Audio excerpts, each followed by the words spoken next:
بسم اللہ الرحمن الرحیم الحمد للہ رب العالمین الصلاۃ والسلام علی سید الانبیاء والمرسلین اما بعد فاعوذ باللہ من الشیطان الرجیم بسم اللہ الرحمن الرحیم قال اللہ تبارک و تعالی فی الکلام المجید والفرقان الحمید یا ایہا الناس قد جاءکم برہان من ربکم وانزلنا الیکم نورا مبینا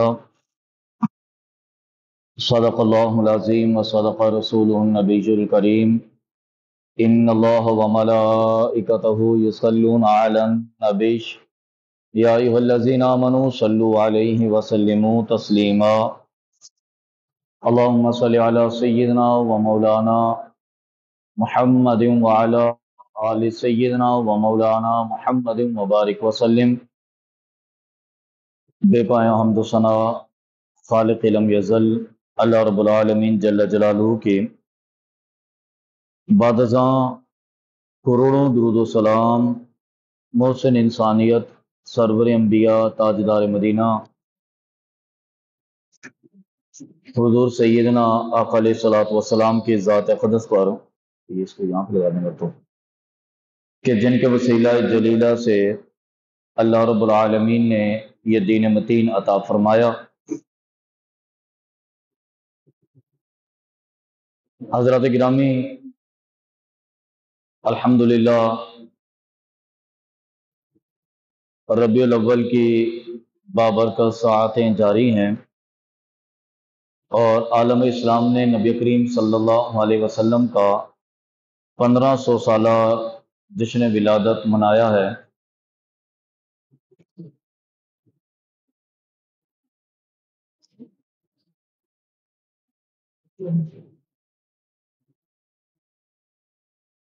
نبی کریم صلی اللہ علیہ وسلم اللہ رب العالمین کی طرف سے دلیل بن کر تشریف لائے۔ اللہ رب العالمین جل جلالہ نے قرآن مجید فرقان حمید میں ارشاد فرمایا یا ایھا الناس قد جاءکم برہان من ربکم، اے لوگو تمہارے پاس تمہارے رب کی طرف سے بہت بڑی دلیل آ گئی۔ اب ظاہر ہے کہ دلیل ہمیشہ دعوے کی بنیاد پر ہوتی ہے، جتنا بڑا دعویٰ ہوگا اتنی بڑی دلیل ہوگی۔ اللہ رب العالمین جل جلالہ کا دعویٰ وحدہ لا شریک ہونے کا تھا۔ اللہ رب العالمین نے دلیل پھر نبی کریم صلی اللہ علیہ وسلم جیسی عطا فرمائی۔ ہم جو نبی پاک صلی اللہ علیہ وسلم کا جشن ولادت مناتے ہیں، میلاد کی محفلیں تو الحمدللہ حضور کی ہمارے گھر میں ہوتی رہتی ہیں، چاہے ربیع الاول ہو یا 11 مہینوں میں سے کوئی مہینہ، نبی پاک صلی اللہ علیہ وسلم کے میلاد کی محفل تو ہمارے گھروں میں سجتی ہے، اور اللہ کے فضل و کرم سے ہم بھی اور ہماری نسلیں بھی میلاد منانے والی ہیں۔ لیکن سوال یہ ہے کہ کیا نبی پاک صلی اللہ علیہ وسلم کی محبت یہ ہے کہ پورے سال کے بعد کوئی محفل میلاد منعقد کر لی جائے، جس میں کوئی بیان ہو جائے، جس میں لنگر کا اہتمام ہو جائے، چند لوگ جمع ہو جائیں، حضور کی ثناخوانی ہو جائے اور نعرے لگانے کے بعد ہم گھروں میں واپس چلے جائیں، تو کیا حضور کی محبت کا حق ادا ہو گیا؟ کیا فقط یہی محبت تھی؟ کیا یہی کافی تھا کہ ہم ایک سال کے بعد ایک محفل منعقد کر لیں اور وہ محفل ہمارے لیے نبی پاک صلی اللہ علیہ وسلم کی محبت کے اظہار کے لیے کافی ہو؟ نہیں، بلکہ یہ محفل کا انعقاد نبی پاک صلی اللہ علیہ وسلم کی محبت کا آغاز تو ہو سکتا ہے، یہاں پر حضور کی محبت کا اختتام نہیں ہو سکتا۔ بلکہ میلاد کا بنیادی مقصد یہ ہے کہ نبی پاک صلی اللہ علیہ وسلم کی محبت کو اپنے اور اپنی نسلوں کے دلوں میں پیدا کیا جائے۔ آقا علیہ الصلوۃ والسلام کی حدیث ہے نا، سرکار نے فرمایا کہ اپنی اولاد کی تربیت کرو حضور کی محبت میں۔ آقا علیہ الصلوۃ والسلام کی محبت کے ساتھ اپنی اولاد کی تربیت کرو، یہ ضروری ہے۔ جب نبی پاک صلی اللہ علیہ وسلم کی محبت تمہاری اولاد کے دلوں میں ہوگی تو وہ تمہاری نبی پاک صلی اللہ علیہ وسلم کی بارگاہ میں کامیابی کی علامت ہوگی۔ اگر حضور کی محبت نہیں ہوگی تو حضور کی محبت کے بغیر بندہ دنیا کے جو کام مرضی کرتا رہے، وہ نبی پاک صلی اللہ علیہ وسلم کی بارگاہ میں ایمان کی کامیابی کا ضامن نہیں ہو سکتی، وہ حضور کی محبت میں کامیاب نہیں ہو سکتا۔ اس کے لیے ضروری ہے کہ نبی پاک صلی اللہ علیہ وسلم کی محبت اس بندے کے من میں موجود ہو۔ اب نبی پاک صلی اللہ علیہ وسلم کی جب محبت بندے کو نصیب ہوتی ہے تو پھر ظاہر ہے کہ آزمائشیں بھی آتی ہیں، تکلیفیں بھی آتی ہیں، دنیا کے جو معاملات ہیں تو بندے کو سب کے اندر استقامت کے ساتھ، بردباری کے ساتھ، تحمل کے ساتھ، حوصلے کے ساتھ سب چیزوں کو برداشت کرنا ہوتا ہے۔ ایسا نہیں ہے کہ بندہ جزا فضا میں پڑ جائے، جیسے کہ حضرت خباب رضی اللہ تعالیٰ عنہ کی حدیث سے آپ فرماتے ہیں کہ نبی پاک صلی اللہ علیہ وسلم کی بارگاہ میں حاضر ہوا، میں نے عرض کیا کہ یا رسول اللہ صلی اللہ علیہ وسلم، اللہ کی مدد کہاں ہے؟ کیوں نہیں آ رہی اللہ کی مدد؟ کیا ہم اللہ کے دین میں سچے نہیں ہیں؟ کیا اللہ کی نازل کردہ کتاب پر ایمان لانے میں ہم سچے نہیں ہیں؟ تو پھر اللہ تبارک و تعالیٰ کی رحمت ہم پر کیوں نہیں برستی؟ اللہ کی مدد کیوں نازل نہیں ہوتی؟ تو آقا علیہ الصلوۃ والسلام نے فرمایا کہ کیا ہوا؟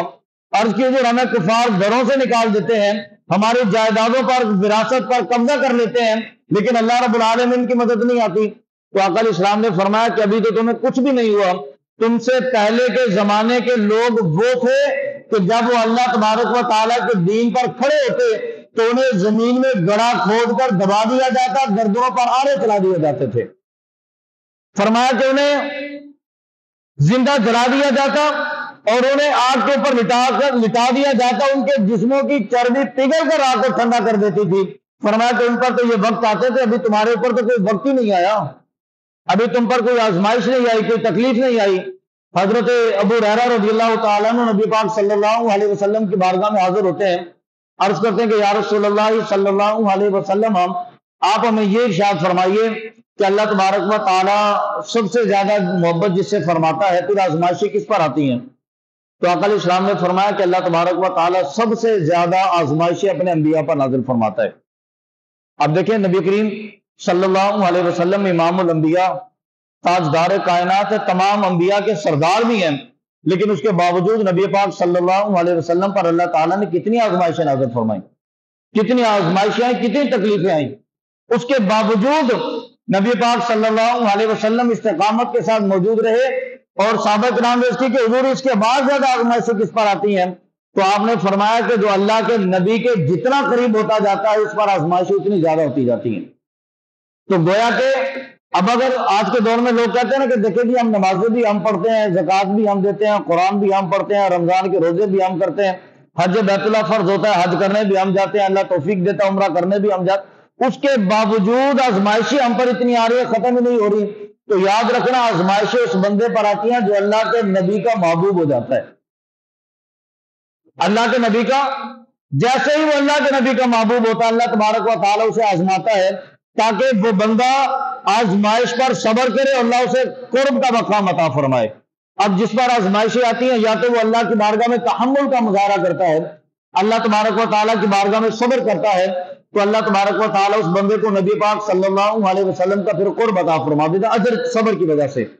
آقا علیہ الصلوۃ والسلام نے فرمایا کہ جس سے اللہ نے آزمائش دی اور پھر اس نے صبر کیا، تو دو انگلیوں کا اشارہ کیا، آپ نے فرمایا کہ جیسے یہ دو انگلیاں ان کے درمیان میں کوئی فاصلہ نہیں ہے، فرمایا کہ وہ بندہ کل بروز قیامت جنت میں میرے ساتھ اس طرح داخل ہوگا، بس دو انگلیوں کی طرح۔ فرمایا کہ جیسے کوئی فاصلہ نہیں ہے، میں اس بندے کا ہاتھ پکڑوں گا اور اسے جنت میں لے کر چلا جاؤں گا۔ یہ نبی پاک صلی اللہ علیہ، یہ حضور کی محبت میں جب کامیابی ہو جاتی ہے بندہ صبر کرتا ہے، اور جو بندہ صبر نہیں کرتا پھر اللہ تبارک و تعالیٰ حضور کی محبت میں اسے کامیابی عطا نہیں فرماتا۔ یہ نبی پاک صلی اللہ علیہ وسلم کی محبت کے لوازمات میں سے ہیں۔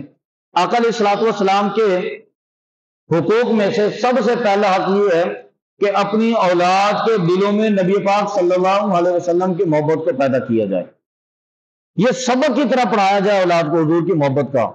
ہمارے ہاں ایسا ہوتا ہے نا کہ چلیں جی اولاد کے دلوں میں محبت آ گئی تو آ گئی، نہیں آئی تو نہ سے لوگ کہتے ہیں جی میں نے بڑی باتیں کی ہیں، جی میں نے بچوں کو بڑا سمجھایا، حضور کی محبت میں مانتے ہی نہیں ہیں۔ نہیں، ایسی بات نہیں ہوتی. اگر یہ بندے جو کہتے ہیں نا جی ہم نے بڑا سمجھایا اولاد کو، وہ جی نماز پڑھنے نہیں آتے. ہم نے بڑا سمجھایا اولاد کو، جی حضور کی محبت پہ نہیں مانتے، وہ حضور کے میلاد پہ نہیں مانتے، میں تو بے بس ہو گیا ہوں. یہ بہانہ ہوتا ہے، در حقیقت بندہ بے بس کبھی نہیں ہوتا. اگر بندہ بے بس ہو جائے نا، بچہ آپ کے سامنے اسٹامپ پیپر رکھ دے کہ ابا جان مکان میرے نام پہ کر دو، آپ کر دیتے ہیں. اس کے لیے لڑنے مرنے کے لیے تیار ہو جاتا ہے کہ میں مر جاؤں گا تو میں مکان نہیں دوں گا. بچہ اسٹامپ پیپر سامنے رکھ دے کہ ابا جان اپنی جائیداد میرے نام پہ کر دیتا ہے بندہ. ہم لڑ جاتے ہیں، کہتے ہیں میں مرنے کے لیے تیار ہوں، میں جائیداد تو میں نہیں دوں گا. تو جب ہم وہاں پر اتنا سخت ڈیسیجن لیتے ہیں تو حضور کے دین کے نام پر کیوں نہیں لیتے؟ میں نے بھی بچے کو بڑا سمجھایا، میرا بچہ مانتا ہی نہیں اور نماز کے لیے آتا نہیں ہے.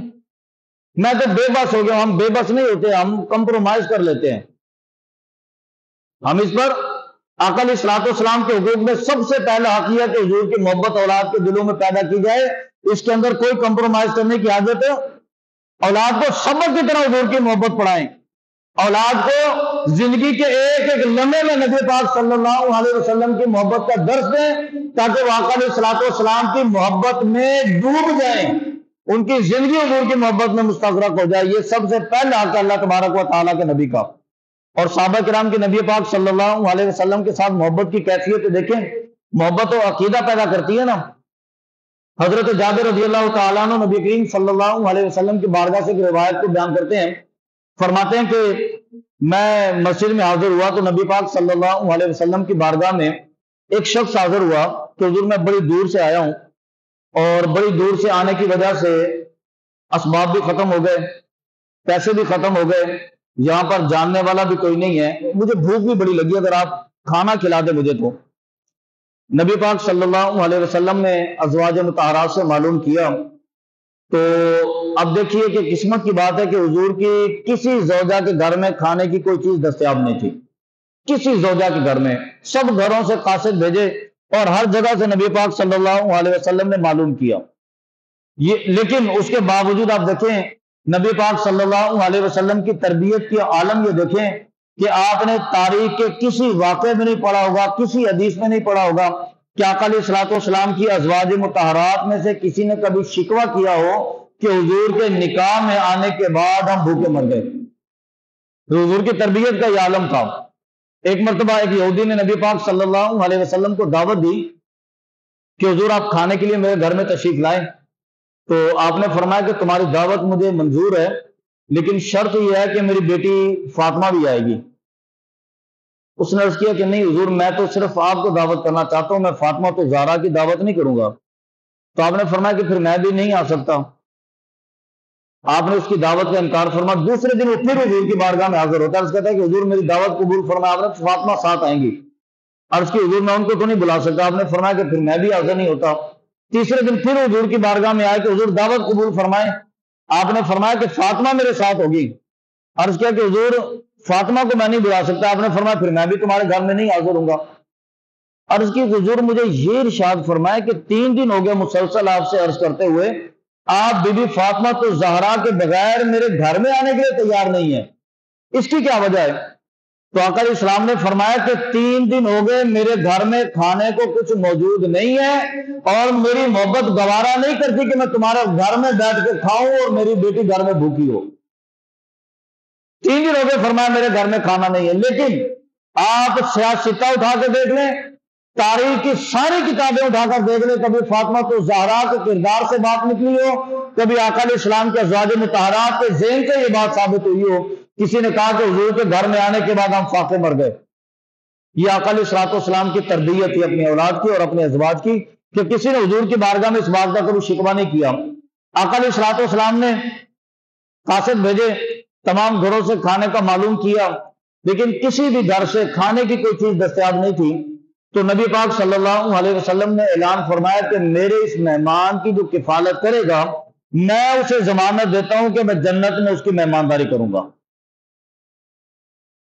کمال کی بات ہے، فرمایا کہ یہ میرا مہمان ہے، جو اس کی کفالت آج کرے گا، جو بندہ آج اس کو کھانا کھلائے گا، میں ضمانت دیتا ہوں کہ میں اسے جنت میں مہمانداری کروں گا. اور صحابہ کرام کے عقیدے کا اندازہ فرمایا کہ صحابی حضرت جابر کھڑے ہو گئے، عرض کی کہ حضور یہ مہمان مجھے عطا فرما دیں اور مجھے ضمانت دیں کہ آپ جنت میں میری مہمانداری کریں گے. یعنی کہ صحابہ کرام کا عقیدہ یہ ہے کہ آقا علیہ الصلوۃ والسلام جو چاہیں وہ کر سکتے ہیں.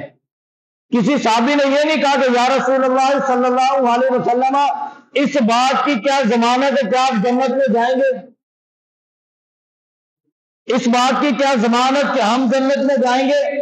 جیسا کہ کچھ لوگوں نے کتابوں میں لکھا نا کہ نبی کریم صلی اللہ علیہ وسلم کو خبر نہیں ہے کہ مرنے کے بعد کیا ہوگا. فرمایا کہ انجام کی خبر نہیں. لیکن صحابہ میں سے اعتراض نہ کرنا اور راوی کا ذکر کرنا اس بات کی دلالت ہے کہ صحابہ کرام کا عقیدہ تھا کہ نبی پاک صلی اللہ علیہ وسلم جسے چاہے جنت عطا فرما دیں، جسے چاہے عطا فرما دیں. یہ حضور کے اختیار میں تھا. اس لیے نبی پاک صلی اللہ علیہ وسلم نے فرمایا کہ میں اسے جنت میں مہمانداری عطا کروں گا. وہ صحابی کھڑے ہو گئے کہ حضور مجھے عطا فرمائے. آقا علیہ الصلوۃ والسلام کے مہمان کو لے کر چلے گئے. گھر میں جانے کے بعد اپنی زوجہ سے پوچھا تو انہوں نے کہا کہ کھانا صرف ایک بندے کا ہے، یا تو ہم کھائیں گے یا پھر مہمان کھائے گا. انہوں نے کہا کہ ایسا کرتے ہیں کہ مہمان کو کھانا کھلانے کے بہانے جب تیاری ہو جائے گی تو تم چراغ کو تیز کرنے کی کوشش کرتے ہوئے بجھا دینا. انہوں نے ایسے ہی کیا، کھانے کے برتن سجائے، چراغ کو تیز کرنے لگے، چراغ بجھ گیا اور پھر اس کے بعد برتنوں سے کھڑکنے کی آواز آتی رہی جیسے سارے کھانا کھا رہے تھے. لیکن حضرت جابر فرماتا ہے کہ میں نے بھی نہیں کھایا، میری بیوی نے بھی نہیں کھایا، ہم نے خالی برتنوں کو ہاتھ لگایا اور مہمان نے کھانا کھایا. جب صبح ہو گئی نبی کریم صلی اللہ علیہ وسلم کی بارگاہ میں کہتا ہے کہ میں فجر کی نماز کی ادائیگی کے لیے مسجد میں آیا تو جیسے میں مسجد میں داخل ہوا نبی پاک صلی اللہ علیہ وسلم نے فرمایا کہ فضاحک ربی، اے جابر تیری ساری رات والے عمل سے میرا رب ساری رات مسکراتا رہا. فضاحک ربی، باپ باندھا فرماتے جنہیں دیکھ کے رب مسکرائے. یہ اللہ رب العالمین کے حبیب کی محبت میں ڈوبنے والے لوگ ہیں جنہیں حضور کی محبت ہوتی ہے. فضاحک ربی، ہمارا عقیدہ ہے نا کہ اللہ رب العالمین جسم سے پاک ہے، اس کے ہاتھ بھی نہیں ہے، اس کا سر بھی نہیں ہے، اس کی زبان بھی نہیں ہے، وہ اپنی رحمت کے شایان شان ہے. فرمایا کہ فضاحک ربی، علماء کہتے ہیں کہ اللہ تبارک و تعالیٰ اپنی رحمت کے شایان شان مسکراتا رہا. مطلب یہ ہے کہ حضرت جابر بھی سو گئے، حضرت جابر کی زوجہ بھی سو گئی، حضرت جابر کے مہمان بھی سو گئے، لیکن اللہ تبارک و تعالیٰ ساری رات اپنی رحمت اس مکان پر نازل فرماتا رہا. حضور کی محبت تھی. فضاحک ربی، فرمایا کہ میرا رب حضرت ابو ہریرہ فرماتے ہیں کہ نبی کریم صلی اللہ علیہ وسلم نے جب یہ فرمایا اور حضرت ابو ہریرہ رضی اللہ تعالیٰ عنہ کو حضور کے ساتھ محبت کی ایک کیفیت تھی. حدیث مبارکہ میں آتا ہے کہ ابو ہریرہ فرماتے ہیں کہ ایک دفعہ میں راستے میں کھڑا ہوا تھا اور میں نے حضرت عمر فاروق رضی اللہ تعالیٰ عنہ کو دیکھا تو میں نے پوچھا کہ عمر فلاں مسئلے کے بارے میں ذرا ارشاد فرمائیے گا. حضرت عمر فرماتے ہیں کہ مجھے مسئلہ بتایا، مسئلہ بتانے کے بعد چلے گئے. پھر اس کے بعد حضرت ابو بکر صدیق ادھر کہتے ہیں میں نے ان سے بھی پوچھا کہ ابو بکر صدیق فلاں مسئلے کے بارے میں ارشاد فرمائیے. حضرت ابو بکر صدیق نے بھی مسئلہ بتایا، وہ بھی چلے گئے. کہتے ہیں کہ میں بڑا پریشان ہوا کہ شاید جو میرا مقصود تھا وہ سمجھ نہیں سکے. کہتے ہیں کہ عادت یہ تھی کہ جب میں حضرت عمر سے کوئی بات کرتا تھا تو وہ کہتے تھے کہ یار پہلے کھانا کھائیں گے پھر میں مسئلہ بتاؤں گا.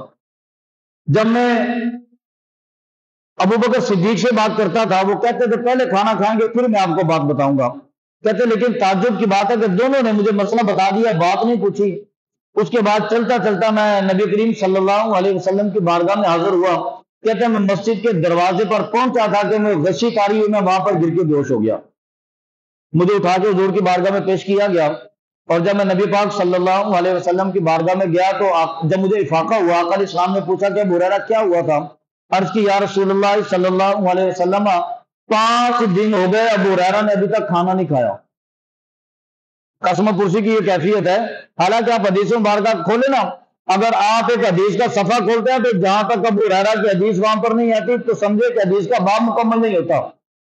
اتنی حدیثیں ابو ہریرہ کی بارگاہ سے موجود ہیں اور ابو ہریرہ نبی کریم صلی اللہ علیہ وسلم کی بارگاہ میں حاضر ہوتے ہیں اور جا کے نبی پاک صلی اللہ علیہ وسلم کی بارگاہ میں عرض کرتے ہیں کہ یا رسول اللہ صلی اللہ علیہ وسلم جو بھی حدیث میں آپ سے سنتا ہوں، جو بھی آپ ارشاد فرماتے ہیں مجھے بھول جاتا ہے، مجھے ذہن میں نہیں رہتا، تو یا رسول اللہ کو علاج بتائیے.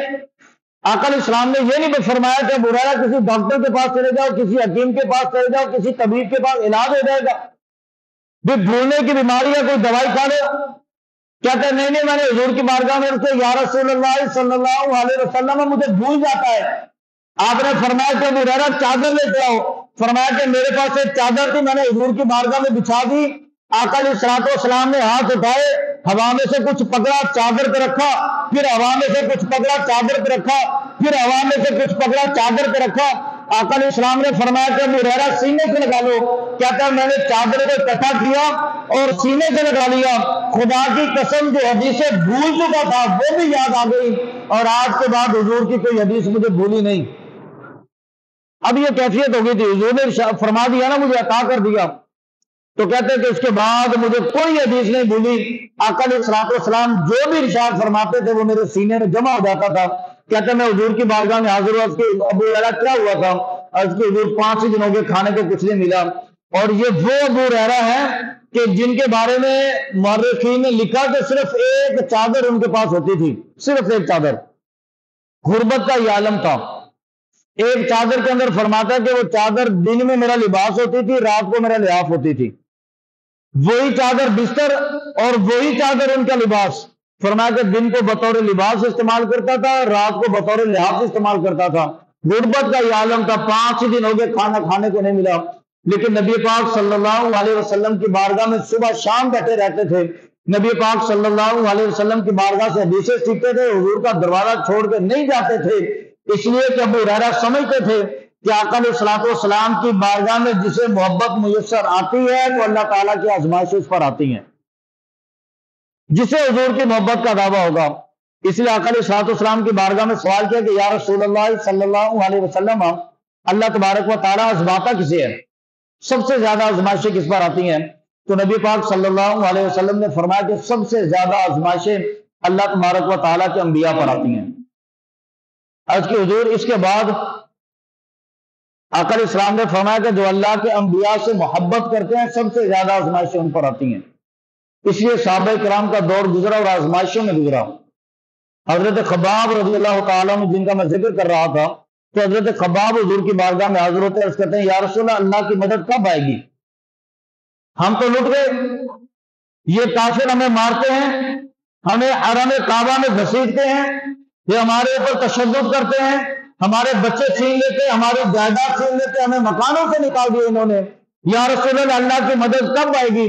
تو آقا علیہ الصلوۃ والسلام نے فرمایا کہ تم سے پہلے زمانے کے جو لوگ تھے انہیں زمین میں گھڑا کھود کے دبا دیا جاتا اور گردن تک دبانے کے بعد ان کے سروں پر آرے چڑھا دیے جاتے، لیکن فرمایا کہ اس کے باوجود وہ بندے اللہ اور اس کے رسول کی محبت میں ڈٹے رہتے تھے، استقامت کے ساتھ۔ فرمایا کہ اللہ اور اس کے رسول کی محبت میں قائم رہو، آزمائشیں آتی رہیں گی، آزمائشوں کے بعد تم مزید اللہ اور اس کے نبی کی قربت میں چلے جاؤ گے، دور تم نہیں کیے جاؤ گے۔ اور نبی پاک صلی اللہ علیہ وسلم نے کیا خوبصورت ارشاد فرمایا۔ آقا علیہ الصلوۃ والسلام نے فرمایا کہ صحابہ کرام جمع تھے نا حضور کی بارگاہ میں، آپ نے ان سے پوچھا کہ بتاؤ سب سے بہترین ایمان کس کا ہے؟ تو صحابہ کرام جس کی کہ ظاہر ہے کہ سب سے بہترین ایمان اللہ کے انبیاء کا ہے۔ آپ نے فرمایا کہ نہیں، تم میرے سوال تک نہیں پہنچے۔ پھر پوچھا بتاؤ سب سے بہترین ایمان کس کا ہے؟ تو عرض کی کہ پھر اللہ کے فرشتوں کا ہوگا۔ آپ نے فرمایا کہ نہیں، تم ابھی میرے مقصد تک نہیں پہنچے۔ اچھا، نبی پاک صلی اللہ علیہ وسلم کی عادت مبارکہ تھی، اب صحابہ سے پوچھتے تھے، سوال کرتے تھے، صحابہ مختلف جوابات دیتے تھے، اور کبھی کبھی صحابہ کرام جب محسوس کرتے کہ نبی پاک صلی اللہ علیہ وسلم کوئی خوبصورت بات بتانے لگے ہیں تو پھر صحابہ کرام حضور کی بارگاہ میں مقدمہ رکھ دیتے۔ آقا علیہ الصلوۃ والسلام نے صحابہ سے دن پوچھا نا، سارے صحابہ کرام موجود تھے، آپ نے فرمایا کہ آج کیا دن ہے؟ تو صحابہ نے اس کیا کہ اللہ و رسول عالم۔ آپ نے پھر ارشاد فرمایا بتاؤ آج کیا دن ہے؟ عرض کی کہ اللہ و رسول عالم، حالانکہ سب جانتے تھے۔ آپ نے فرمایا کہ آج جمعے کا دن ہے، آج کے دن اللہ تبارک و تعالیٰ نے حضرت آدم علیہ الصلوۃ والسلام کو پیدا کیا، آج کے دن اللہ تبارک و تعالیٰ نے آدم علیہ الصلوۃ والسلام میں روح پھونکی، آج کے دن اللہ تعالیٰ نے آدم علیہ الصلوۃ والسلام کو جنت میں بھیجا، آج کے دن اللہ تبارک و تعالیٰ نے آدم علیہ السلام کو جنت سے دنیا میں بھیجا، آج کے دن اللہ تبارک و تعالیٰ نے کعبے کے طواف کے لیے آدم علیہ السلام کو حکم دیا، آج کے دن کعبے کے طواف کے لیے فرشتوں نے حضرت ابراہیم علیہ السلام کو نشاندہی کروائی. آج کے دن اللہ تبارک و تعالیٰ نے یوسف علیہ السلام کو مصر کا بادشاہ بنایا. آج کے دن اللہ تبارک و تعالیٰ نے حضرت عیسیٰ علیہ السلام کو نجات عطا فرمائی. آج کے دن اللہ تبارک و تعالیٰ نے موسیٰ علیہ السلام کو فرعون کے مظالم سے نجات عطا فرمائی.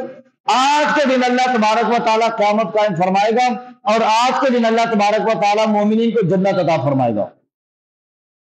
اگر حضور پوچھتے نا کہ آج کیا دن ہے، صحابہ کہتے حضور آج جمعہ ہے، تو بات ختم ہو جاتی نا، بات تو ختم ہو جاتی. لیکن صحابہ سمجھتے تھے کہ جب آقا علیہ الصلوۃ والسلام کو راز کی بات بتانا چاہتے ہیں تو عرض کرتے ہیں کہ اللہ و رسول عالم. آقا علیہ الصلوۃ والسلام نے فرمایا کہ بتاؤ سب سے بہترین ایمان کس کا ہے؟ عرض کی کہ حضور اللہ کے انبیاء کا. آپ نے فرمایا کہ نہیں تم میری بات کے مقصد تک نہیں پہنچے. اللہ تبارک و تعالیٰ نے اپنے انبیاء کو تو منتخب فرمایا ہے. اللہ تبارک و تعالیٰ نے اپنے انبیاء کو کتابیں عطا فرمائی ہیں. اللہ تعالیٰ نے اپنے انبیاء پر وحی کو نازل فرمایا. اللہ تبارک و تعالیٰ نے اپنے انبیاء کو صحیفے عطا کیے. اگر اس کے انبیاء کا ایمان بہترین نہیں ہوگا تو پھر کس کا ہوگا؟ بھی سب سے بہترین ایمان ہوگا. آپ نے فرمایا کہ بتاؤ، میرا سوال یہ نہیں ہے، بتاؤ سب سے بہترین ایمان کس کا ہے؟ عرض کی کہ پھر اللہ کے ملائکہ کا ہوگا. فرمایا کہ نہیں تم میرے سوال تک اب بھی نہیں پہنچے. تو میرے سوال تک ملائکہ کا ایمان تو بہترین ہوگا کہ وہ سدرۃ المنتہا پر رہتے ہیں. ملائکہ کا ایمان تو بہترین ہوگا کہ مالا الاعلیٰ پر رہتے ہیں. ملائکہ کا ایمان تو بہترین ہوگا کہ وہ طواف کعبہ کے لیے جاتے ہیں. ملائکہ کے ایمان کے بہترین ہونے میں کیا حرج ہے کہ وہ حضور کی بارگاہ میں سلام کے لیے جاتے ہیں. ام المؤمنین حضرت عائشہ صدیقہ رضی اللہ تعالیٰ عنہ فرماتی ہیں کہ روزانہ 70,000 فرشتے صبح کے وقت خانہ کعبہ میں آتے ہیں طواف کعبہ کے لیے. اور فرمایا کہ جب شام ہوتی ہے تو واپس چلے جاتے ہیں اور پھر 70,000 فرشتے حضور کی بارگاہ میں آتے ہیں درود و سلام کے لیے. جب شام ہوتی ہے یہ واپس چلے جاتے ہیں. فرمایا کہ شام کے بعد دوسرے 70,000 آ جاتے ہیں، وہ صبح تک حضور کی بارگاہ میں درود پڑھتے ہیں. جب صبح ہوتے ہیں تو وہ فرشتے وہاں سے واپس چلے جاتے ہیں. روزانہ 1,40,000 فرشتے حضور کی بارگاہ میں درود و سلام کے لیے آتے ہیں. 70,000 فرشتے صبح اور 70,000 شام کو. اور فرمایا کہ اللہ کی بارگاہ میں فرشتوں کی تعداد اتنی ہے کہ جسے ایک مرتبہ آنے کا موقع مل جائے وہ حشر تک دوبارہ نہیں آ سکتا. ایک فرشتہ ایک مرتبہ جب حضور کی بارگاہ میں درود و سلام کے لیے آ جائے تو حشر تک دوبارہ نہیں آ سکتا. یہ تو ہم جیسے لوگوں پر خدا کا فضل ہوتا ہے نا کہ جب حاضری ہوتی ہے تو ہم مدینے میں چلے جاتے ہیں. فرشتوں کو میسر نہیں ہے. فرمایا کہ صرف ایک مرتبہ فرشتے اللہ کی بارگاہ میں آتے ہیں، ایک مرتبہ حضور کی بارگاہ میں درود و سلام کے لیے. باقی درود و سلام پڑھتے رہتے ہیں لیکن مدینے میں حاضر ہو کر فرمایا آقا علیہ السلام نے کہ وہ فرشتے جو سدرۃ المنتہا پر رہیں، وہ فرشتے جو مالا الاعلیٰ پر رہیں، وہ فرشتے جو عرش کے پائے کا طواف کریں، وہ فرشتے جو خانہ کعبہ میں رہیں، وہ فرشتے جو مدینے میں رہیں. فرمایا کہ ان کا ایمان تو بہترین ہوگا ہی ہوگا لیکن تم میرے سوال تک نہیں پہنچے. فرمایا کہ بتاؤ سب سے بہترین ایمان کس کا ہے؟ عرض کی حضور پھر ہمارا ہی ہوگا. آپ نے فرمایا نہیں اب بھی تم میرے سوال تک نہیں پہنچے. تم نے قرآن کو نازل ہوتے دیکھا ہے، تم نے حدیثوں کو ارشاد ہوتے دیکھا ہے، تم نے میری بارگاہ میں پتھروں کو کلمہ پڑھتے دیکھا ہے، جانوروں کو سجدہ کرتے دیکھا ہے، پرندوں کو سلام کے لیے حاضر ہوتے دیکھا ہے، چڑیوں کو شکایتیں لے کر آتے دیکھا ہے، جانوروں کو حضور کی بارگاہ میں عدالت کے لیے آتے دیکھا ہے. فرمایا کہ اگر تمہارا ایمان بہترین نہیں ہوگا تو پھر کس کا ہوگا؟ فرمایا کہ نہیں تم میرے سوال تک نہیں پہنچے. بتاؤ سب سے بہترین ایمان کس کا ہوگا؟ تو جب صحابہ کرام ہر سوال میں آگے آگے نا کہ بھی فرشتوں کا ایمان بھی سب سے بہترین، انبیاء کا ایمان سب سے بہترین، صحابہ کا ایمان سب سے بہترین. فرمایا کہ نہیں تم میرے مقصد تک نہیں پہنچے. تو عرض کی کہ حضور پھر آپ ہی ارشاد فرمائیں، پھر حضور آپ ہی بتا دیں کہ پھر ایمان کس کا بہترین ہے. آپ نے فرمایا کہ فرشتوں کا ایمان بہترین، اس میں کوئی مذاکرہ نہیں ہے. اللہ کے انبیاء کا ایمان بہترین، فرمایا کہ اس میں کوئی مذاکرہ نہیں ہے. اللہ کے انبیاء کے صحابہ کا ایمان بہترین، فرمایا کہ اس کے اندر بھی کوئی مذاکرہ نہیں ہے. لیکن فرمایا کہ ایمان اس بندے کا بہتر ہے. ذرا توجہ فرمائیے گا. آقا علیہ السلام نے فرمایا کہ ایمان اس بندے کا بہترین ہے کہ جو میرے بعد آئیں گے، مجھے دیکھا نہیں ہوگا لیکن مجھے مانتے ہوں گے. یہ سب آپ کے لیے فرمایا میرے بعد آئیں گے، دیکھا نہیں ہوگا۔ اے میرے صحابہ، تم میری ذات پر کلمہ پڑھتے ہو تو کیا کمال ہو گیا کہ تم نے پتھروں کو کلمہ پڑھتے دیکھا ہے، تم نے فرشتوں کو میری بارگاہ میں قرآن لاتے دیکھا ہے، تم نے جانوروں کو میرے پاس شکایتیں کرتے دیکھا ہے، تم نے پرندوں کو میری بارگاہ میں بولتے ہوئے دیکھا ہے، تم نے میری بارگاہ میں ہر کرامت، ہر معجزے کو دیکھ لیا۔ تمہارا ایمان لانا کمال کی بات نہیں ہے، بلکہ میں دنیا سے چلا جاؤں گا، ظاہری طور پہ پردہ ہو جائے گا، وہ لوگ آئیں گے جنہوں نے فرشتوں کو بھی نہیں دیکھا، جنہوں نے جانوروں کو کلمہ پڑھتے بھی نہیں دیکھا، جنہوں نے قرآن کو نازل ہوتے بھی نہیں دیکھا، لیکن وہ مجھے اللہ کا نبی تسلیم کریں گے۔ فرمایا کہ ان کا ایمان بہترین ہوگا، ان کا سب سے بہترین۔ اور آقا علیہ السلام نے فرمایا کہ طوبیٰ لمن رآنی، حدیثوں بارکہ میں فرمایا کہ طوبیٰ خوشخبری ہے اس بندے کے لیے جس نے مجھے دیکھ لیا، طوبیٰ لمن رآنی، مبارک اس بندے کو جس نے مجھے دیکھ لیا، وطوبیٰ 7 مرات لمن لم یرانی ویؤمن بی، اور فرمایا کہ 7 مرتبہ مبارک اس بندے کو جس نے مجھے دیکھا نہیں ہے لیکن مجھ پر کلمہ پڑھتا ہے۔ صحابہ کرام کا کتنا بڑا مقام ہے۔ آقا علیہ الصلوۃ والسلام نے فرمایا کہ اگر، ذرا توجہ فرمائیے گا، حضور نے فرمایا، آخری حدیثوں بارکہ بیان کر رہا ہوں، حضور نے فرمایا کہ اگر میں ایک مٹھی جو صدقہ کروں، ایک مٹھی گندم صدقہ کروں، اور میرے صحابہ میں سے کوئی صحابی احد پہاڑ کے برابر دولت صدقہ کرے، فرمایا کہ میرے اجر تک نہیں پہنچ سکتا۔ میں ایک مٹھی صدقہ کروں اور میرے صحابہ میں سے کوئی صحابی احد پہاڑ کے برابر، وہ احد پہاڑ جو 22 کلومیٹر طویل اور 16 کلومیٹر لمبا ہے، فرمایا کہ اگر کوئی شخص میرے صحابہ میں سے احد پہاڑ کے برابر صدقہ کرے تو میری ایک مٹھی صدقے کے برابر ثواب نہیں لے سکتا۔ لوگ کہتے ہیں کہ اللہ تبارک و تعالیٰ کے نبی ہم جیسے ہوتے ہیں، اللہ کا نبی ہم جیسا ہوتا ہے، حضور کی تعظیم تو اپنے بڑے بھائی جتنی ہونی چاہیے۔ ارے خدا کے بندے، تم اللہ کے نبی کو اپنے ساتھ کر رہے ہو۔ اللہ کے نبی نے فرمایا کہ میں ایک مٹھی صدقہ کروں اور میرا صحابی احد پہاڑ کے برابر صدقہ کرے، میرے اجر تک نہیں پہنچ سکتا۔ وہ صحابہ جو عبادت کے ساتھ نہیں بنتے، نوافل سے نہیں بنتے، نمازوں سے نہیں بنتے، زکوٰۃ سے نہیں بنتے، حج بیت اللہ سے نہیں بنتے، صحابی وہ ہوتا ہے جو ایک مرتبہ ایمان کی حالت میں حضور کو دیکھ لے۔ اگر پوری دنیا کے مومن جمع ہو جائیں، پوری دنیا کے مسلمان جمع ہو جائیں، پوری دنیا کے غوث قطب ابدال جمع ہو جائیں، نبی پاک صلی اللہ علیہ وسلم کے ادنا صحابی کے مرتبے تک نہیں پہنچ سکتے۔ یہ متفقہ عقیدہ ہے۔ پوری امت کے مومن جمع ہو جائیں، پوری امت کی نیکیاں جمع کر لی جائے، صحابہ کرام کی نیکی کے برابر نہیں ہو سکتے، اور سارے صحابہ جمع ہو جائیں، نبی پاک صلی اللہ علیہ وسلم کی ادنا نیکی تک نہیں پہنچ سکتے۔ تم کہتے ہو کہ حضور ہم جیسے تھے؟ آقا علیہ السلام نے فرمایا کہ میں مٹھی صدقہ کروں، میرے صحابی احد پہاڑ کے برابر صدقہ کرے اجر کو، اور فرمایا کہ میرا صحابی مٹھی صدقہ کرے جو کی، اور تم میں سے کوئی شخص جو غیر صحابی ہو وہ احد پہاڑ کے برابر صدقہ کرے، فرمایا کہ میرے صحابی کے مرتبے تک نہیں پہنچ سکتا، نہیں پہنچ سکتا حضور کے صحابی کے مرتبہ، اتنا بڑا مرتبہ۔ لیکن آقا علیہ السلام نے فرمایا کہ طوبیٰ لمن رآنی، فرمایا کہ تمہیں ایک مرتبہ مبارک ہو، اس لیے کہ تم نے مجھے دیکھا ہے، تم نے مجھے دیکھا ہے، تمہیں ایک مرتبہ مبارک ہو۔ طوبیٰ 7 مرات لمن لم یرانی ویؤمن بی، اور فرمایا کہ 7 مرتبہ مبارک اس بندے کو جس نے مجھے دیکھا نہیں ہے لیکن فرمایا کہ مجھ پر کلمہ وہ پڑھتا ہے، مجھ پر ایمان رکھتا ہے۔ تو نبی پاک صلی اللہ علیہ وسلم کی ذات پر ایمان رکھنا دنیا کی سب سے بڑی دولت ہے، یہ دنیا کا سب سے بڑا خزانہ ہے، اس لیے یہ دولت اپنی نسلوں کے دلوں میں پیدا کرو۔ نبی کریم صلی اللہ علیہ وسلم کے حقوق میں سب سے پہلا حق یہ ہے کہ حضور کی محبت اپنی اولاد کے دلوں میں پیدا کی جائے۔ اچھا ہمارا ہم یاد ہوتا ہے نا، ہمیں اپنے حق یاد ہوتے ہیں۔ اگر کسی سے بات کر لی جائے نا، وہ کہتا ہے جی بچے میرا حق ادا نہیں کرتے، بیوی میرا حق ادا نہیں کرتی، اور بہنیں میرا حق ادا نہیں کرتی، بھائی میرا حق ادا نہیں کرتے، ہمسائے میرا حق ادا نہیں کرتے، رشتہ دار میرا حق ادا نہیں، ہر بندہ اپنی بات کر رہا ہے۔ کوئی یہ نہیں کہتا کہ میں نے بیوی کا حق ادا نہیں کیا، میں نے بچوں کا حق ادا نہیں کیا، میں نے بہو کا حق ادا نہیں کیا، میں نے بھائی کا حق ادا نہیں کیا، میں نے بہن کا حق ادا نہیں کیا، میں نے ہمسایوں کا حق۔ تو غلطیاں تو ہم میں بھی ہوں گی نا، لیکن ہمیں لینے کا پتا ہے، دینے کا نہیں پتا۔ ہم چاہتے ہیں کہ ہمارے حقوق ہمیں دے دیے جائیں، لیکن ہم سے ڈیمانڈ کوئی نہ کرے۔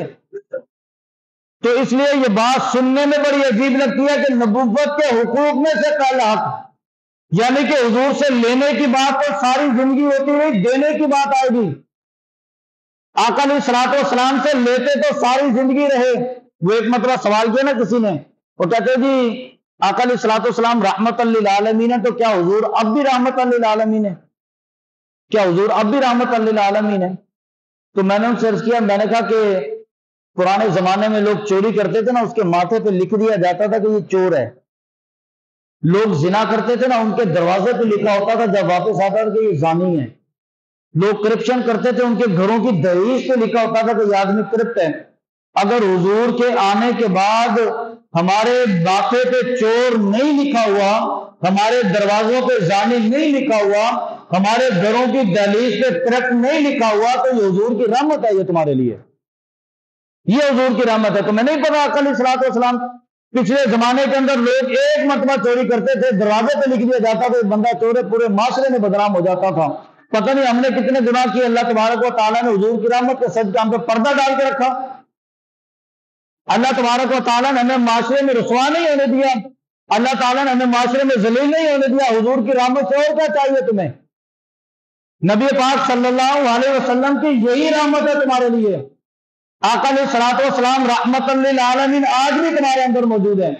اس لیے نبی پاک صلی اللہ علیہ وسلم نے فرمایا کہ طوبیٰ لمن رآنی، اس بندے کو ایک مبارک ہو جس نے مجھے دیکھ لیا، وطوبیٰ سبع مرات لمن لم یرانی ویؤمن بی، فرمایا کہ دیکھا نہیں ہے مجھے لیکن اس کے باوجود میرا کلمہ پڑھتا ہے، میری محبت کی بات کرتا ہے، فرمایا کہ اسے 7 مرتبہ مبارک ہو۔ تو حضور کی نبوت کے حقوق دینے والے بھی ہیں، صرف لینے والے نہیں ہیں۔ ساری زندگی لینے کی بات ہوتی ہے، دینے میں سب سے پہلا حق نبی پاک صلی اللہ علیہ وسلم کی محبت کا یہ ہے کہ حضور کی محبت اپنی نسلوں کے دلوں میں پیدا کرو، اپنے دلوں میں بناؤ، اپنے بچوں کو حضور کی محبت بڑھاؤ، بلکہ ایسے بتاؤ جیسے سبق سکھاتے ہو۔ سبق بھول جائے لیکن حضور کی محبت نہیں بھولنی چاہیے، اپنی نسلوں کو ایسا بنا دو۔ اللہ رب العالمین کی بارگاہ میں دعا ہے کہ اللہ تعالی ہمیں نبی کریم صلی اللہ علیہ وسلم کی محبت عطا فرمائے۔ آمین آمین وما علینا الا البلاغ المبین۔